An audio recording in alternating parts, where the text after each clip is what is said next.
దేవునికి స్తోత్రము. అనుదిన దేవుని వాక్య ధ్యానమునకై ఈరోజు 2025 సంవత్సరము జూలై నెల 23వ తారీఖు. ఈరోజు ధ్యాన వాక్యము పరిశుద్ధ గ్రంథము నుండి యోహాను వ్రాసిన మొదటి పత్రిక 5వ అధ్యాయము 4వ వచనాన్ని మనం ధ్యానించుకుందాము. ప్రియ దేవుని బిడ్డలారా, నేటి ధ్యాన వాక్యము పరిశుద్ధ గ్రంథము నుండి ఒకసారి చదువుకుందాము. ధ్యానించుటకు మనము చదువుకుందాము. యోహాను వ్రాసిన మొదటి పత్రిక 5వ అధ్యాయము 4వ వచనము. దేవుని మూలముగా పుట్టిన వారందరూ లోకమును జయించుదురు. లోకమును జయించిన విజయము మన విశ్వాసమే. ప్రియ దేవుని బిడ్డలారా, నేటి వాక్యము మనకి దేవుని కుమారులై ఉండాలి. మనము దేవుని కుమారులముగానే అయ్యుంటే మనము లోకాన్ని జయించేస్తాము. తప్పకుండా ప్రభువారు అంటారు కదా ఒకసారి, నేను లోకమును జయించి తిని, నేను లోకమును జయించి ఉన్నాను అంటాడు. అలాగే మనము కూడా ఆయన బిడ్డలమై కానీ ఉంటే తప్పకుండా మనం కూడా లోకాన్ని మనం జయిస్తాము. లోకాన్ని జయించటం అంటే లోకము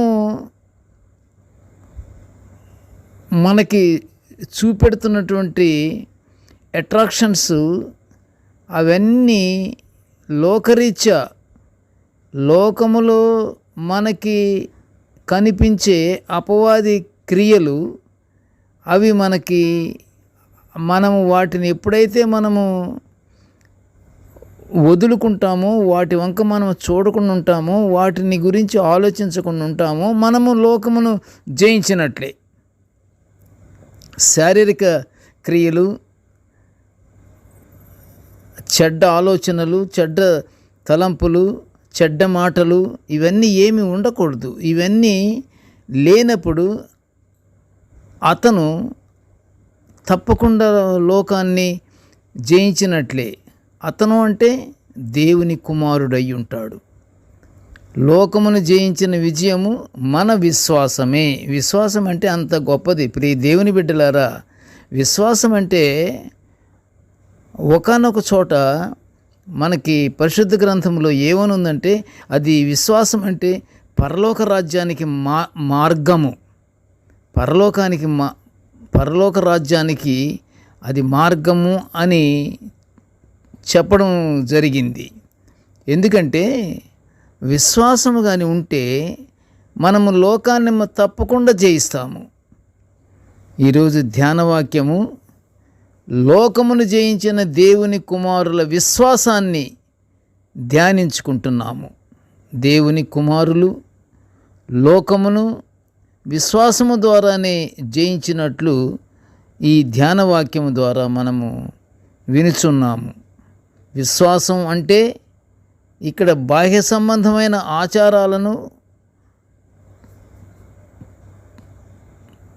పాటించడం లేక ఏదో ఒక ఉపదేశాన్ని అనుసరించడం కాదు.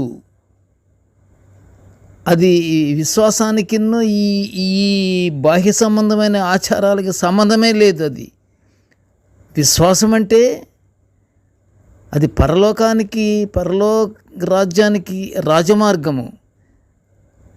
అది అలాగా కాదు, కానీ దేవునిపై ఆధారపడి ఆయనలో మాత్రమే నమ్మకం కలిగి మనము విశ్వాసము, నమ్మకము, మనము ఏమని ఉండాలి? మన దేవుని యందు విశ్వాసం ఉంచాలి. ఆ విశ్వాసమే దాని అర్థమని అపోస్తలుడైన పౌలు గారు హెబ్రీయులకు రాసిన పత్రిక 11వ అధ్యాయము 1వ వచనములో వివరించారు. పరిశుద్ధ గ్రంథములో కూడా విశ్వాసం అంటే దేవునిలో నమ్మకము అని అర్థం. ప్రార్థన తదుపరి వాడే హెబ్రీ పదమైన ఆమెన్ అది విశ్వాసం అనే అర్థాన్ని ఇస్తుంది. అంతే కదా. మరి మనము ప్రార్థనలో దేవుణ్ణి కొనియాడుకుంటూ, దేవుని మహిమపరుచుకుంటూ, మనకి కావలసినటువంటి ఈవులను మనకు దయచేయమని మనము అడగటము మనకు తప్పకుండా దేవుడు ఇస్తాడని, అదే మన విశ్వాసము. ప్రార్థన అంతా అయ్యాక ఆమేన్ అంటాము, అంటే మనము విశ్వాసము కలిగి దేవుని అడుగుతున్నామని అర్థం. ప్రియ దేవుని బిడ్డలారా, మానవుల పాపాలను క్షమించడానికి ఆయన ప్రాణాన్ని అర్పించి నిత్య జీవము అనే వాగ్దానాన్ని ఇవ్వడానికి తిరిగి లేచిన యేసులో నమ్మకం ఉంచాలి. ఆ విధంగా నమ్మకం ఉంచాలని పౌలు గారు అపొస్తలుల కార్యము 2వ అధ్యాయము 36 నుంచి 39 వచనాల్లో ఈ విషయమే చక్కగా మనకి వివరంగా ఆత్మీయంగా బోధించారు. అంతటి విశ్వాసం కలిగిన వారే దేవుని కుటుంబంలో పాలిభాగస్తులు అని కూడా పౌలు గారు గలతీ సంఘానికి వ్రాసిన పత్రికలో 3వ అధ్యాయం 23లో మనము చూస్తున్నాము. ఆ మాట అక్కడ ప్రకటించినట్లుగా మనము చూస్తున్నాము. యేసుక్రీస్తునందు విశ్వాసము అసాధ్యమైన వాటిని సుసాధ్యము చేయుటకు మనకు మార్గమును దయచేయును. విశ్వాసము అంటే ఇన్నున్నాయి. విశ్వాసము కలిగి ఉండాలి. విశ్వాసమే ప్రభు యందు కూడా విశ్వాసం ఉంచాలని మనం చదువుకున్నాం కదా. ఆయన జననము, ఆయన పరిచర్య, ఆయన మరణము, ఆయన పునరుద్ధానము, వాటి యందు విశ్వాసం ఉంచి నమ్మాలి మనము. అది నీతి మార్గములలో నడిపిస్తాడు. అలాంటి విశ్వాసం కానీ ఉన్నతనికి దేవుడు ఏం చేస్తాడు? నీతి మార్గములలో నడిపిస్తాడు అని కీర్తనాకారుడు కూడా 23వ సంకీర్తన 3వ వచనంలో కీర్తించుట జరుగుతుంది. దేవునికి కుమారులై ఉన్నవారు విశ్వాసముతో ఎంతటి పనినైనా సునాయాసంగా చేయగలుగుతారని ఈరోజు ధ్యానవాక్యము మనకి బోధిస్తుంది. ప్రియ దేవుని బిడ్డలారా, మనము ఎల్లప్పుడూ లోకాచారాలు మానేసి బాహ్య సంబంధమైన విషయాలలో మనము తలదూర్చకుండా మనము ఎల్లప్పుడూ ప్రేమ కలిగి దేవుని యందు భయభక్తులు కలిగి మనము నమ్మకముగా మనము జీవిస్తుంటే తప్పకుండా మనకేమవుతుంది? ఈ ధ్యానవాక్యములోని యొక్క అంశము మనకి గుర్తు చేస్తుంది. ఏమి గుర్తు చేస్తుంది? విశ్వాసము కలిగి ఉండటం అనేది గుర్తు చేస్తుంది. విశ్వాసము ద్వారా అన్ని పనులు మనకి అన్ని సుసాధ్యమవుతాయి.